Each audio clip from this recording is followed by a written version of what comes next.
Sure.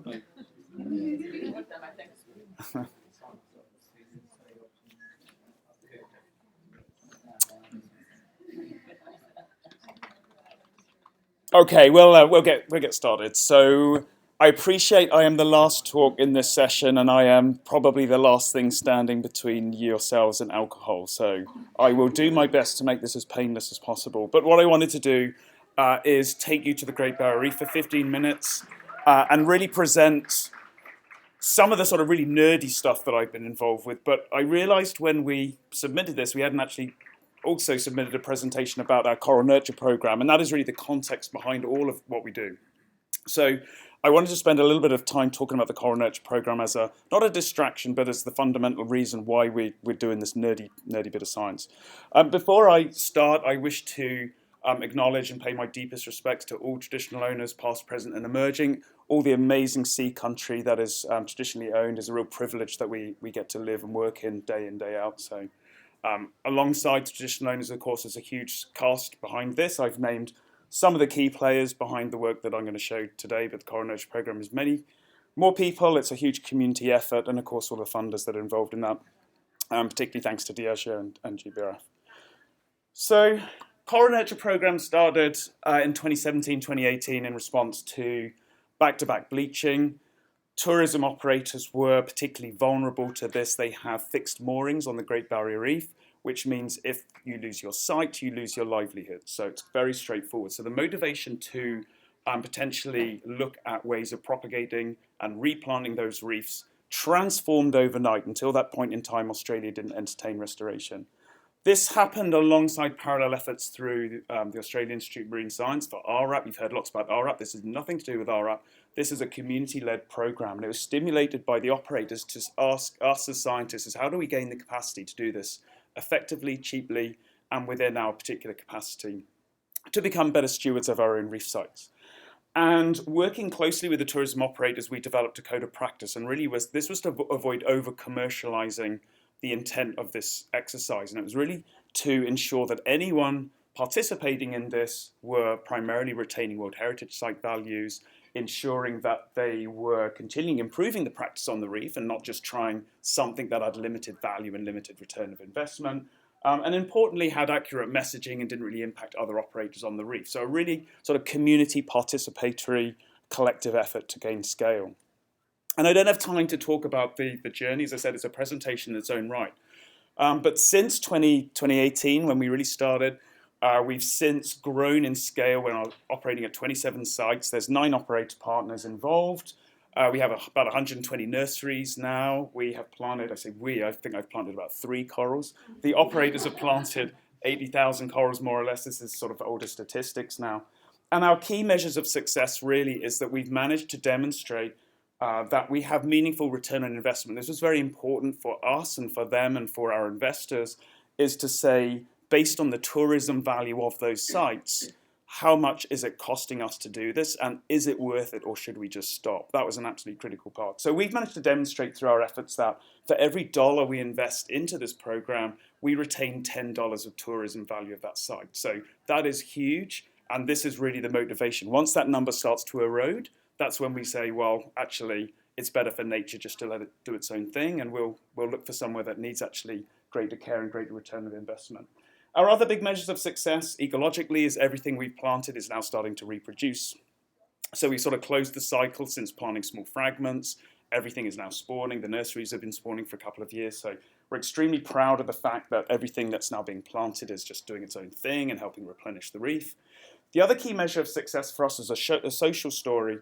And as you can imagine with tourism, as soon as lockdown happened with COVID-19, tourism dried up overnight. And potentially a lot of the operators were facing a really, really bleak future. Many sold their vessels. We lost talented staff.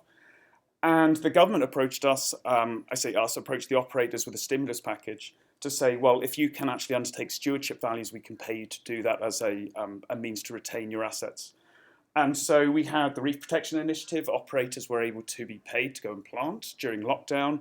And that demonstrated a whole new model for us to investors, that actually during tourism downturns, if we can invest operators to do something other than tourism, we get great capacity and huge social resilience to ride out ups and downs. So it's a great new social model for us, something we're very, very proud of.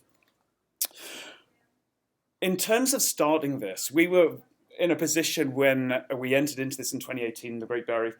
No one's ever done this on the Great Barrier Reef before. So, where do you start? Everything's been impacted, but to different extents. And it's like, what species do you start with? There were, at the time, 700-ish species on the Great Barrier Reef. That number's going up all the time as we use more sophisticated molecular markers. I'll show you an example of that in a minute. So we started off with a sort of staged approach ecologically. The very first one was was actually a back-of-the-envelope bit of work where we took all of the restoration programs across the Indo-Pacific and the Caribbean to date, and we looked at a sort of scoring approach as what was working well, whether it was because we were just lucky with what's being planted or because there was actually some informed ways at that time of planting certain types of coral. So where do we start that we know is going to have good return on effort and good return on investment? And that's that approach on the left-hand side. So we selected a few corals based on this. We started growing them. Our nurseries were then stocked after about a year or so with about 30 different coral species. And I was fortunate to be part of then a working group in Oz thinking about, well, how do you actually choose species a little bit more objectively than a back-of-the-envelope approach? And what we then did was we looked in nature, which we probably should have done in the first place, and really thought about functionally, what do we need to retain on the reef? And this is a huge, again, sort of data mining exercise of functional diversity of corals in the Indo-Pacific. You can look at key traits. You can then map that trait space of the multiple array of taxa you need to retain a functionally healthy reef. So this is all these little dots here. When you overlay our coral nurture program sites, the triangles, you can see, crosses, you can see that we were only capturing a small part of functional diversity that we actually needed to retain a healthy reef. And so we've since used that triage approach to start gap filling with other taxa and ensuring we have true functional diversity. So that's taking our ecological approach. This is going somewhere related to the title of my talk, I promise. The next approach that we used has been molecular. We've been playing around with SNPs, thanks to Ileana. And one of our big kind of problems is taxonomy. And the tabulate corals were tabulate acroporids, were particularly impacted through the bleaching, and one of the key things that we still propagate today on the GBR. But thankfully, we're seeing great recovery.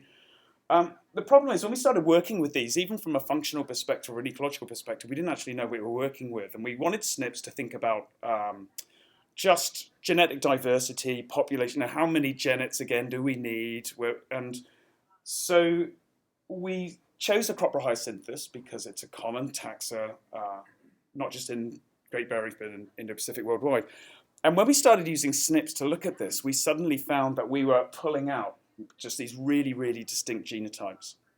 And actually, we now know that these are different species through lots of different methods that we employed. So Lorna Howlett, one of our PhD students, working with Sage Fitzgerald, another PhD student working with Tom Bridge and Andrew Baird and others, have now used this approach to unpack the fact that in our nurseries, we actually have lots of different species of tabulate, not just this Acroporohyacinthus. So we've got this now staged approach of bringing genetics in to inform our diversity that's now going into resilience.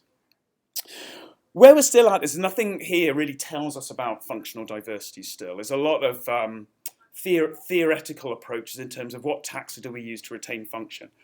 And a pet subject of mine for a long time has been really biooptics and how we use that to assay coral health. And many talks so far in this session especially have demonstrated the utility of active fluorometry, notably diving PAMs, to measure or assay the fitness and the health of corals over time. And many of you in the room would have been in situations like this where you're deploying your fluorometry on the reef, you're measuring FE over FM, it's telling you something meaningful about the symbiont performance and consequently the coral health. And this is nothing new, we've been doing this for a long time, but you can actually do a lot more with your fluorometer. That's the critical thing. And again, perhaps this is not news to many of you, but in agriculture, they've been running fluorometry on steroids for years. And this is an approach that agriculture and intensive crop selection has been using for the past few years called lift fluorometry. It's a different type of induction process compared to the PAM, which really creates a sophisticated, what we call induction curve. And I'm not going to go through this clearly, but you can fit some really sophisticated physiological models to all these little wiggles that it produces. And all these little wiggles, the physiological model, are tied to a conceptual framework that we've been working on, I say we and other plant biologists for years, to really ask how more broadly are your symbionts or your leaves or whatever functioning. So Ethi over FM, kind of interesting, but actually it's a sort of footnote to the story. And so what we do is we package all of this into this little pherometer, and we start screening our corals to say, can we actually say something more meaningful than Ethi over FM in terms of the function and looking at functional types of not just symbionts, but of course symbionts and how they're housed in corals, and how coral performance feeds back to regulate symbiont fitness. So we took our instrument onto the reef. This is an example here. This is Matt Nitschke helping us out on one of our trips. You take a tiny little biopsy, it's actually quite a large biopsy. We take a small biopsy of our coral, we put it in our bioptical chamber. We basically turn on the disco that's on the inside of the box and let it do its thing. And we get a huge set of data and numbers through this physiological model that we fit. And actually, the little conceptual diagram I showed you is a small fraction of what we can actually achieve. I should say that actually, before we went on the reef, we trialed this in our aquarium system back in Sydney. And it was really to demonstrate if you do this on lots of corals retained in a small space, i.e. an aquarium, you naturally pull out different groupings, different clusters. This is all of that trait space collapsed from the physiological model. And you can see how certain physiological parameters are driving that separation. Again, I'm not going to talk about the details of this, really to show the concept. We're also very mindful, of course, that corals are complex biooptically, and that extends to the fact that when corals obviously grow as an incredibly ornate organism, the light environment can change, the physiology can change. So we use a particular parameter EK, some of you may be familiar with it. It is the light intensity to which photosynthetic metabolism of our symbionts is optimal. And what we were able to show here is that although EK varies along here, as you might expect, because the light properties are changing in your fragment, the actual physiological properties scale. So it tells us that actually our phenotypes, even if EK changes, are still robust in terms of our separation. And that was a really important bit of the proof of concept. Back to the GBL. So we basically targeted the most common taxa we have in our nurseries, Acropora hyacinthus, which I'm using the little kind of inverted commas because we now know it's a few species, and I'll come back to that in a moment, the tabulates. But we also had some controlled groups, Echinopora lamellosa and Postulopora as well, Vericosa. And we were able to then see, well, if we've got corals that are widely distributed topographically versus those that are quite restricted. So this is very cryptic in terms of underhangs and darker crevices. This is always growing in exposed systems. We could start to ask, do we see functional separation across all these groups? So the very first thing that we see is that, as expected, the tabulates that grow in lots and lots of locations in our restricted depth of sampling have a huge variation in EK. It's no surprise, there's nothing novel in that whatsoever. What I should say is that after we did all of this, we realized again that we were working with two different Acropora cytherea clades, but also complexes, and also 3 different Acropora hyacinthus complexes. So that's the AC12, AH123. But all of them have this really wide variation of EK. When you look at the Echinopora lamellosa and the Postulopora vericosa, you can see they sort of fit their light niche distributions. The Echinopora tends to be low light, Postulopora high light, much more sort of constrained variants as well. So again, it was very reassuring in terms of how we were trying to think about functional diversity. We almost expect there not to be much functional diversity here, but much more with those guys on the left-hand side. So we ran all of our instrument samples again, and hey presto, we see separation. And actually what's cool here is the Echinopora and the Postulopora just basically fell out into these 2 different species distributions. So functionally, there's no real functional diversity within those organisms, but there's great functional diversity between them, as you might expect with these very separate light niche environments.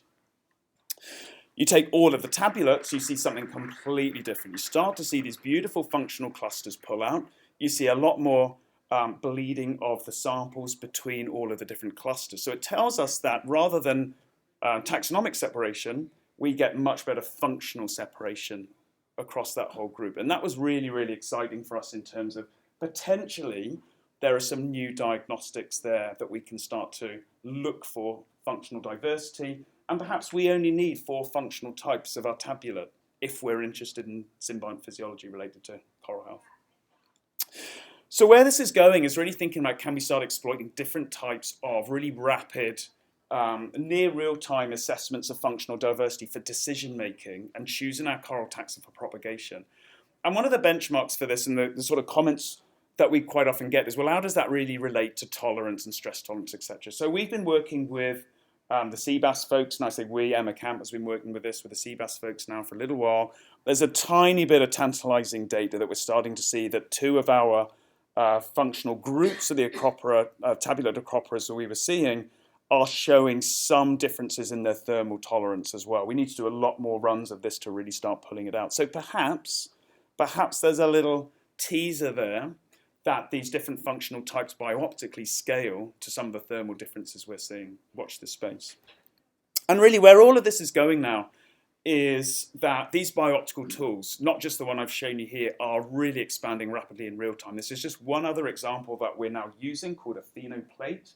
You can basically fill up all of these well plates with biopsies, and you can create thermal performance curves of different photosynthetic properties using exactly the same criteria as well. So if you really want rapid sort of near real-time assays of the physiology, we can move way beyond point and shoot FEA-RFM. It's kind of what the summary. If you're really, really interested in this, of course, I'm obviously always keen to nerd out and talk about this stuff, but in the paper that we produced on some of this, we run through the conceptual steps you might want to think about taking this further. We know biooptically there are excitation emission approaches we can use to look at host properties, for example, and we want to build in how the host might be contributing to phenotypic diversity within the bioptic phenotyping. And importantly as well, this approach scales, and I think that's really important. Not just scales in terms of packaging down into small handheld instruments, but the way in which agriculture is now doing it is basically putting these instruments on large gantries and just screening entire areas. So if you have large land-based facilities, perhaps that's one way to go. Or perhaps if you have underwater, I hate underwater robot stuff, but I'm going to say it anyway. You know, perhaps there's autonomous vehicles out there that can be programmed to deploy and go and sort of search and seek these different functional types. You can start really thinking outside the box in terms of the utility. But the whole point of why we started this was really, are there better ways in which we can make species selection when you have a hell of a lot of species diversity and functional diversity to start with? So that's all I'm going to say. It's just gone past. Thank you for letting me speak a little longer than I was allowed. And if you want to hear more, come and talk to me. Details there. Thank you very much.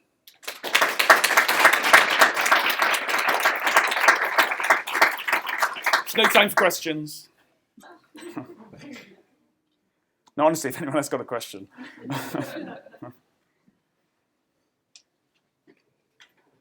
Wow. It's pretty cool.